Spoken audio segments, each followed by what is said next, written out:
Start your week off right with the word of Jesus Christ. Fill your lamp so you can be a light.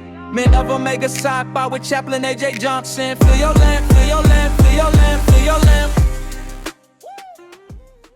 Good morning. I've come to hopefully pour into you this morning that your lamps may be filled, that you may be able to be a light into this dying world. So I would like to start with a question and speak from that question. And the question is, what type of seed do you want to be?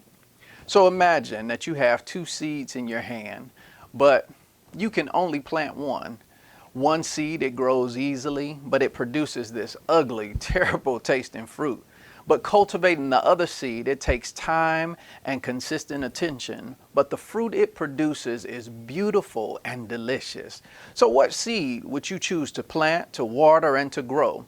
In the book of Galatians, the 5th chapter, the Apostle Paul, he talks about two types of fruit that our lives can produce, the fruit of the flesh and the fruit of the spirit. So you understand this, that the fruit of the flesh, it refers to that unchecked stuff, the unchecked desires that pull us away from God's spirit. Those desires produce hate, impatience, bitterness, selfishness, chaos, anxiety, and self-indulgence. But when we commit our lives to Jesus, He gives us His own Spirit. The power of the Holy Spirit helps to crucify the desires of our flesh and to put them to death.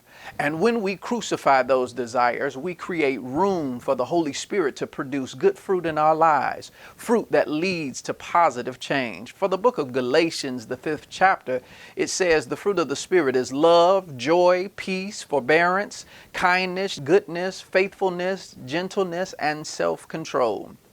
See, our flesh, it wants to get even, but the Spirit calls us to extend kindness. Our flesh, it wants to entertain sinful thoughts, but the Spirit calls us to walk in self-control. Our flesh wants to dictate our emotional responses, but the Spirit calls us to walk in joy and peace. So right now, reflect on your life.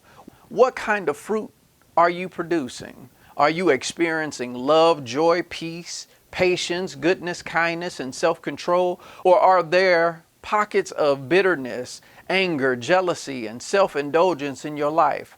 What steps do you need to take to crucify the things which are pulling you away from God?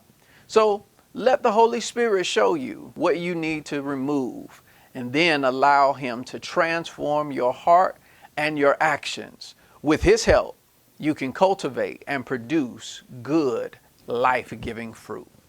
Well, y'all, I hope that helped to fill your lamps this morning, that you can run on and to be a light for somebody during the course of this week.